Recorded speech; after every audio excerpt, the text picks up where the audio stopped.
Good morning, good afternoon, and good evening, everyone, based on wherever you're joining in from. My name is Claudia Resser, and I'm a member of the Manufacturing Transformation team here at SECO. And I have the great pleasure of hosting this live session today alongside our panel of experts. A very warm welcome to all of you to today's session on digitalization, which specifically addresses how to be successful with data driven manufacturing within complex manufacturing environments.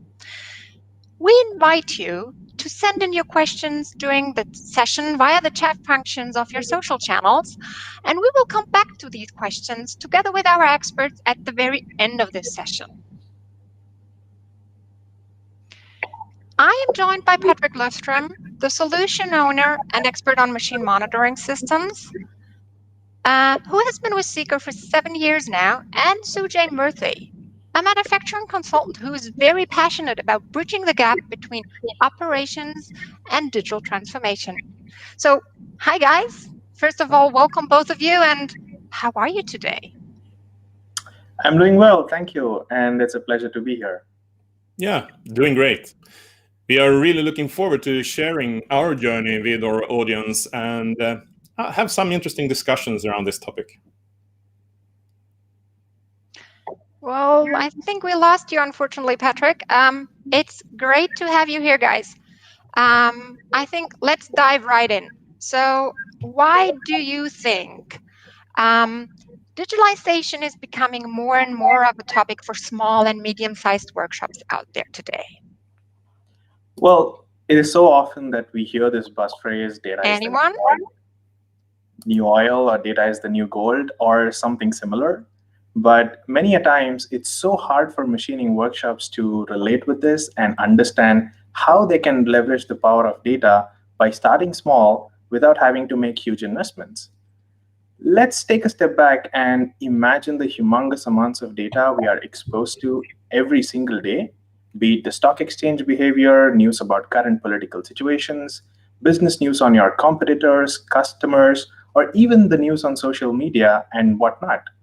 Most of us are exposed to this world of data without actively seeking for it, and in some cases, it might be extremely overwhelming. Then, if we start connecting this with our production environments, we often encourage businesses to think about how to structure the available data, how to identify the type of data that really matters in production, and how does this even help them at the end of the day, and eventually decide what is important as a decision maker to be able to see better results within their production, be it enhancing the productivity or addressing the quality issues or something else. How amazing would it be if you could make active choices on choosing and harnessing the right kind of information which brings value to your production? That would be all killer, no filler. Yeah, absolutely. And a couple of years ago, we at Seco started to ponder around similar set of questions, even before we started out our digitalization journey. Any such journey should start by finding out the desired state, rather than just be another initiative steered by the fear of missing out. Well said, and I agree. So let's give our audience a glimpse into our journey and let's share some tips on how to be successful with data driven manufacturing. Sounds great, but why don't we start by sharing one of our production unit managers' experience on how they've been able to drive change and empower people through digitalization in Italy? Let's hear from the world. I think this is a smart idea, so why don't we take a look? Hi, I'm Fabio Tontini, Production Unit Manager at one of the SECO sites in Italy. I take immense pleasure to share a part of our ongoing story of digitalization and give you a glimpse of how things have progressed for us, especially keeping our people in the mainframe. In 2018, we started by visualizing our shop floor using an in-house software system with the ability to zoom in all levels of production processes. This was done based on the interviews we had with people on multiple levels, starting from the shop floor to the management, to better understand their needs and what will make their life easier. With this insight and knowledge is accessible, we were able to improve our understanding on the processes, which in turn create autonomy for the operators to exactly know what they had to do on a daily basis. This has empowered them to take their own decision right on the shop floor, instead of depending on the managers all the time, which has released a lot of strain within the production environment and has helped the people to be confident and take their responsibility on different levels. It's important that the key people are on board while implementing any new digital tools in the shop floor. I believe that digital tools are just enablers for the transformation, but the real value is when the people buys into the idea and start using the tools on a regular basis. And in our experience, that makes the real difference.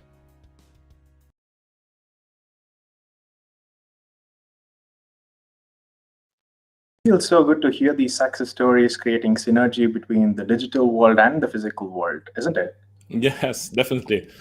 But some production managers are really skeptical and have no idea where or how to start. And I believe that this is where Seiko manufacturing transformation can help. Truly. Now that we've heard from Fabio on their ongoing journey of digitalization, Patrick, why don't you tell our audience on how exactly can workshops similar to ours make this happen, and even maybe share some key points on how to kickstart the journey? Yeah, of course. One of the keys to make this happen is, I believe, to start small. I would like to explain this a bit more by breaking this down into 5 simple steps. Understand the needs of your people on the production shop floor and get valuable information that way. Ask them what they think could be to make their life easier. One good way to do this is to include all your production people by conducting simple interviews and find out the 3 biggest challenges they have during the day. It is as really as simple as talking to each other. Assessing the machine status. Go around your shop floor and see for yourself what is really happening on each machine. Meaning, are the machines working? Are they broken down, idle, in setup, etc.? The main reason to do this is to collect the status of each machine at a specific time. Then you do this, try not to solve any of the problems you might see. It's so natural to jump onto problem solving before getting enough information from your shop floor. This is something you must avoid. Identify the problems based on your observation. This can range anywhere between machines not running as you said, or being broken down, material not available, or operators not being at the machines at all. It could also be something that happens earlier in the flow, even before the order reaches the machine for production. Whatever the reason, it's important to understand where in the flow this is happening. With this knowledge, we are prepared for the next step. That is to map and aggregate all the above collected information. And this is where you need to put it all together and tie down all the different information along with the timeline you collected it. For example, build a simple Gantt chart which shows when and where did the problem arise? How long did it take for people to figure this out and to fix it? And finally, the total time to fix the problem overall.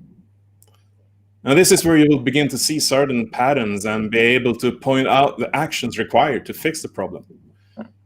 It is really important to break this down into manageable pieces. It could be as simple as having a vending machine closer to a cell in order for the maintenance having all required tools and consumables nearby and in stock for the next maintenance session. This is just one example off the top of my mind.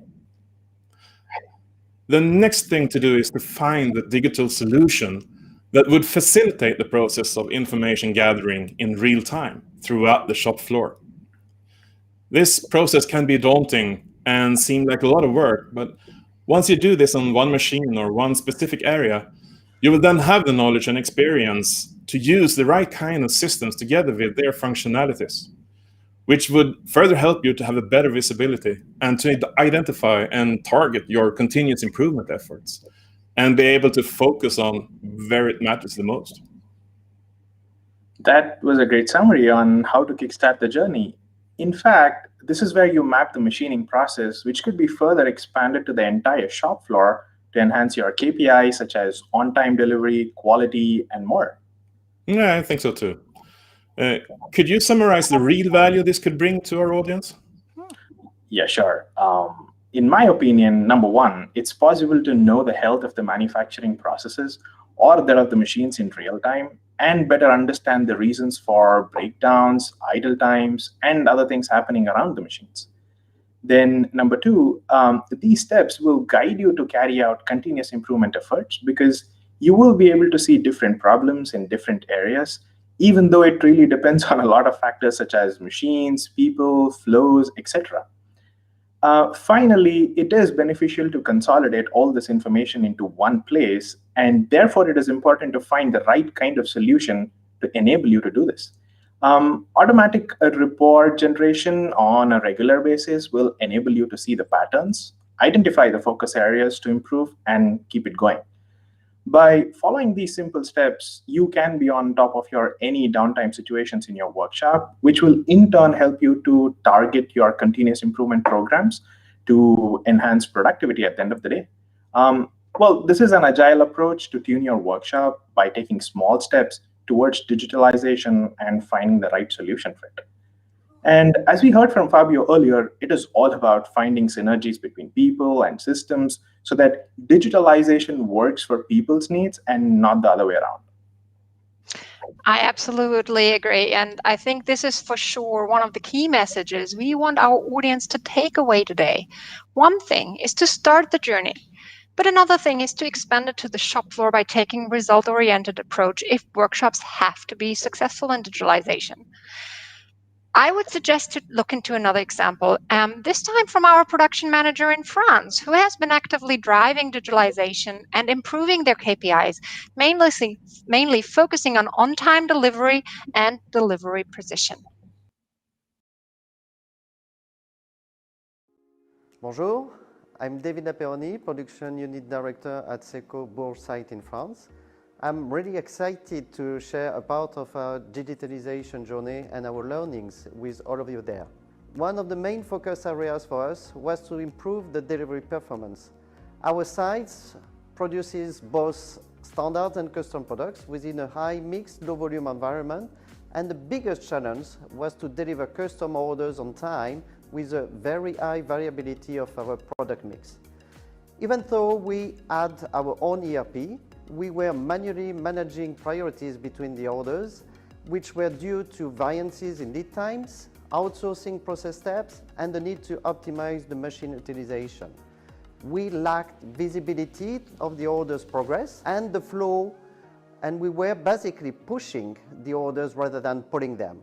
Early 2020, we have implemented a manufacturing execution system, an MES, in addition to the ERP, enabling detailed order management, which also provides the real-time status of all ongoing orders in a workshop and the visualization of all levels, from machine level to site level. This is helping operators to know exactly what he or she needs to work on at any point in the day. This helped in significantly improving our OTD that has increased from 60% to more than 95%, and to stabilize the performance. Another focus area was to have a continuous digital chain in place from design stage, the CAD design, and the manufacturing stage, the milling. We wanted to move away from manual tool selection based on manufacturing orders and avoid multiple references for the same tool. For the past 2 years, we progressively implemented TDM system and connected that with NX solutions and the machines in a workshop. The solution covers tools, tool support, and mounting features. This creates accurate linking between the programs and the tooling list on the machines and enable configuration control to make sure that the operators are using the latest validated tools or programs. We are having now a unique tool database, avoiding multiple references for the same tool, providing detailed information and description of the tool, and managing interface to the 5X machine head. What we just heard from David is that using the 5 simple steps, as Patrick explained earlier, and doing the same for the entire order flow, we will have a strong foundation to digitalize the entire production shop floor, complemented with a data driven continuous improvement approach. This seems interesting, and I think it would be great if you could elaborate a bit more on how to apply this in your own environment. Absolutely. One of the best ways to extend the journey is to start by understanding the issues and the kind of environment you operate, including your customer expectations. If we look at David's case, their custom orders had different lead times and order quantities, and all of these custom orders are running in parallel, which sort of forces them to dedicate few machines on these at least for a week, which then blocked orders getting into the shop floor, easily increasing the overall lead times and reducing on time delivery. And this is the most common type of complexity we generally observe within the high mix, low volume environments. And it is key that you understand the conditions you operate in. Then deep dive into your processes to know the real time status of the orders, because most times workshops have no idea whether the orders are waiting, ongoing, or even completed. This was the case even for David's workshop, so it is extremely important for workshops to build visibility into their work, which sort of sets the tone for rest of the steps to follow. Okay, so now when we have understood the issues, the environment, and have worked on building visibility, what can we really do with this? Interesting. Then the third step is to make the issues clearly visible, to analyze them. And one of the ways to do this is to use a suitable manufacturing execution system. This will further highlight the issues within your daily work, which would encourage you to start analyzing the reasons behind them. But please do remember, at this stage, it is more important to know what to analyze and not the specific digital solution itself. Meaning, analysis should primarily focus on where the order is, how long did the order wait before the working station, how many steps are remaining, and things like that. What I just mentioned is the starting point of process mining, which aids the analysis of operational processes purely based on event logs. And this is becoming another hot topic for manufacturers these days. Sounds great. But what about the question, what software or system should I specifically use? Can we say something about that?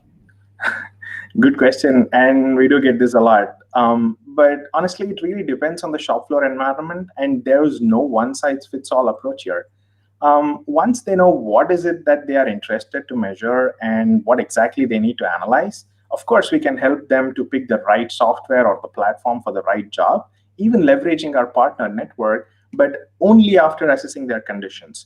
So on a side note, please feel free to reach out to us if you need help doing that. But again, coming back to the next step is to collect data for continuous improvement projects and to make decisions on the shop floor.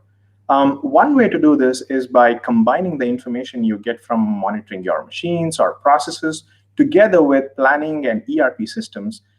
Basically, you are connecting different information sources here, which sort of creates the platform to build a KPI-driven improvement cycle and eventually helps people to make data-driven decisions on the shop floor.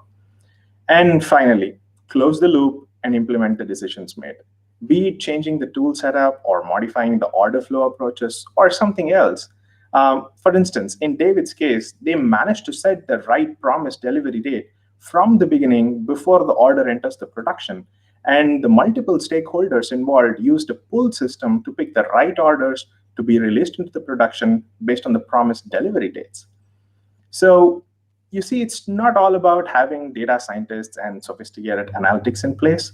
Any transformation has to go through different phases so that people get confidence with the systems and the approach, and then they will be eager to scale it up once they start to see the benefits of using data for decision making and also for improvement projects. Yeah, I think it's a good way of expand the journey throughout your shop floor. And it is said that the total amount of data generated up until 2003, it's being generated every 10 minutes today. So we're generating so much event data, choosing the right order from an ERP, loading tools onto machines, real-time machining data, generating CAM files, order material. Yeah, the list goes on. True. Um, I recently came across a study from IBM, and they estimate that by 2025, the business world will have 150 zettabytes of data waiting to be analyzed. Even though machining would contribute a fraction of it, but come on, it's still a big chunk of data we are talking about here. So, my final statement would be start small, start now, so that you don't lose your competitive edge in this modern day digital world. And I think my time is up. Well, thank you guys. This was a great overview on how to start small and make the most of your data available in their workshops. So I'm really sure that this is going to be valuable inspiration for workshops wanting to jumpstart their digitalization journey. But looking at the time now, I think it's really time that we just take a step back and think about everything that we've heard from Patrick and Sujay about the impact of data in manufacturing. And just imagine what you would be able to do with this kind of data from your own workshop. And if you'd like to know more, please get in touch and we would be more than happy to help you with your journey. So let's open the session now for questions you might have. So please feel free to leave them in the chat if you haven't done already. I'm going to check the channels now and see what questions have been flowing in. And we will take as many questions as possible. And for the rest, we are happy to respond via email if you'd like. So let me pull up a question which I got here in the chat. And I think this is more directed to you, Patrick. So Okay. we have collected all this information manually over the last few years, and we have improved our efficiency by already 10%. So why should we even go for a digital solution now? Imagine what you can do if you already have achieved. You said 10% in effectiveness. So think what you can do with that person's doing that today. So you have resources go and collect the log files from machines, perhaps, or aggregating the data in ways so that you can see and follow up on the things that happens during your machining process. If this could be collected automatically and 2 times per second, 24/7, and automated aggregation and report making out of this information, you could have a lot of resources doing other things, more value added things, and solving the problems instead of identifying them. Well, thank you for this insight. And I will pick up the next question. And this one is coming more in your direction, Sujay. So we've got this question: how long does it take for us to start seeing first results, be it the implementation being done or actually start analyzing the data? That's a very good question, but it does depend on the scope chosen, obviously, because also what we do here is to recommend companies or workshops to start with any sort of implementation or digitalization activities with just one machine or a particular zone in the production so that they get a faster understanding on the processes itself. I can even take an example just to give a feeling of a real case. What happened in France recently. It took a couple of weeks to implement the system, integrated with their current infrastructure, and a month to train their people and make sure that they are very comfortable to use these platforms. And then it was about 1 or 2 months. They were already seeing some results in terms of better production flows and saved labor time. It can be anything around these topics, but it really depends on the scope, like I said. Okay, great. Thank you. Another question coming in, which has been submitted by LinkedIn. How establishing industrial IoT ecosystem and data stream, and how can SECO be helping digital transformation? If you will go into the hardware part of this and building your IoT infrastructure, there is not our excellence, I would say, right at the moment. But utilizing that and to harness the information that you get from this, there is where we can make a difference in a project together with you. With that said, we have a few solutions that we have and can manage and install at customer sites. It is vending systems, tool identification, machine monitoring, for instance. And together with a resource at your own facility or within project group, we can have an integration phase for these kind of solutions into your own IoT framework. But we're not specialists in hardware build-up of these kind of networks. But yeah, I don't. I'm Sujay, not would you sure if like that to was add on? the answer. Sujay, would you like to add on something on maybe the scope of manufacturing transformation could bring into this question?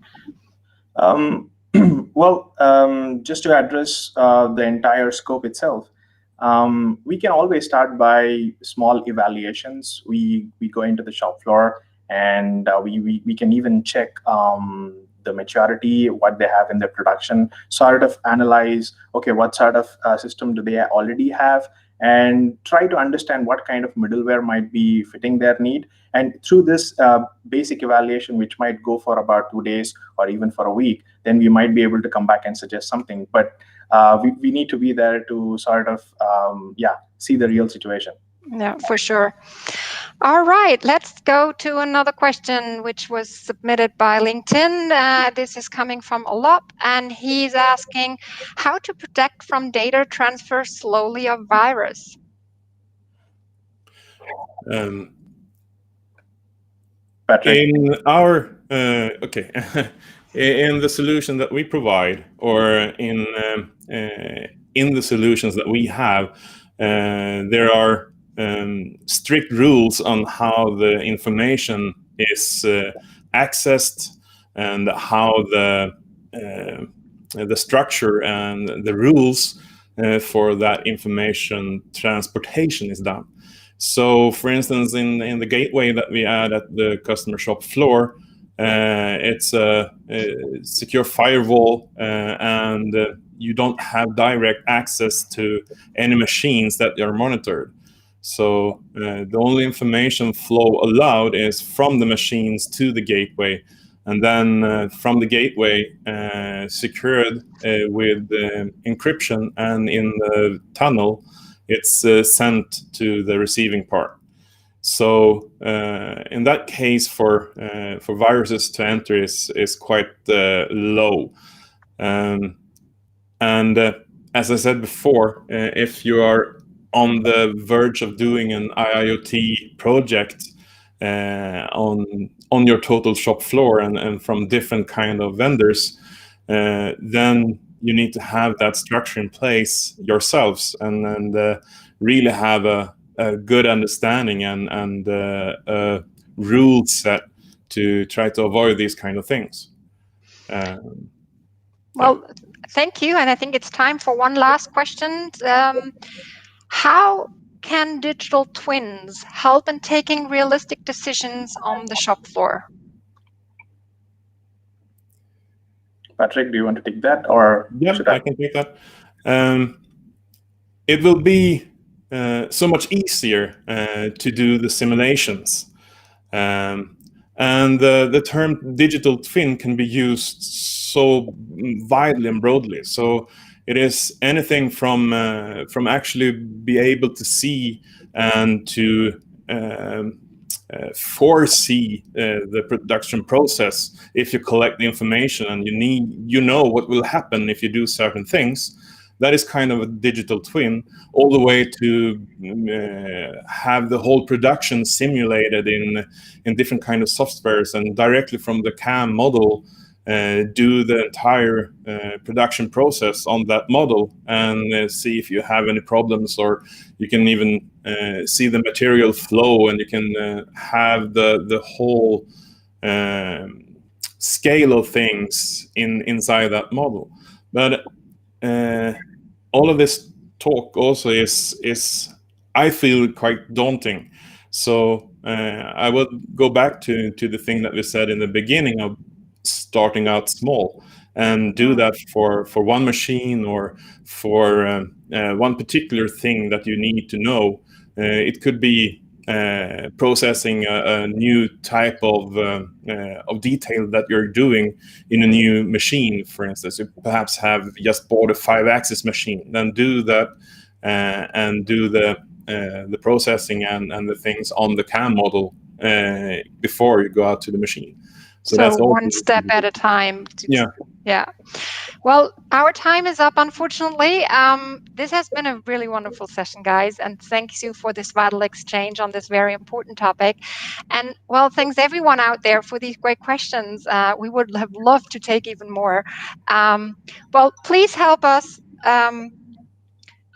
Please help us in improving our services by kindly filling out this survey. So this will give us the opportunity to tailor our services even better to your needs.